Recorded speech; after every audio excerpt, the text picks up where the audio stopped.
এখন দেখতে পাচ্ছেন এটি হচ্ছে কম্পিউটার স্পিকার বা ওই যে সাবউফার সিস্টেম 3:1 স্পিকারের ভিতরে যে সার্কিট গুলো থাকে সেইগুলোর ডিজাইন মূলত এইরকমই। এই সিস্টেম হয়তো সাইজ ভিন্ন হইতে পারে, বাট সার্কিটের মূল ডিজাইনটা এমনই।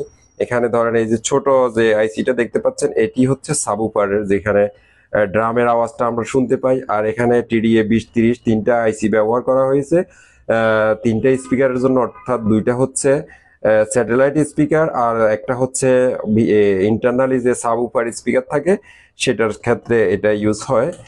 আর এখানে আপনাকে পাওয়ার সাপ্লাই হিসাবে ব্যবহার করতে হবে এই -12 ভোল্ট গ্রাউন্ড এবং +12 ভোল্ট, অর্থাৎ তিনটা আউটপুটের ট্রান্সফরমার এখানে ব্যবহার করতে হবে।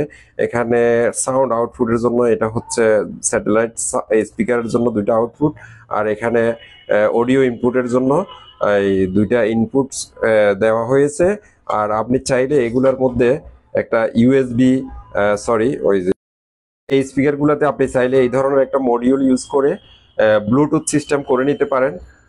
তবে সেখানে আপনাকে অবশ্যই 7805 নম্বরের একটা রেগুলেটেড আইসি ইউজ করতে হবে।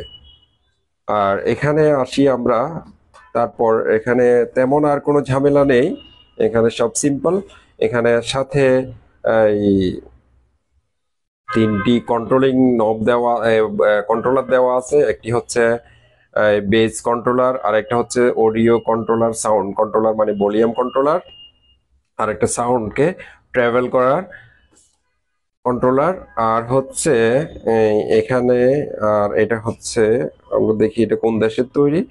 এটি দেখা যাচ্ছে আপনার মিথুন ইলেকট্রনিক্স, মেড ইন ইন্ডিয়া, ইন্ডিয়ার তৈরি। এটা এই সার্কিটটার দাম কিন্তু খুব বেশি না, খুব অল্প দামে বাজারে পাওয়া যায়।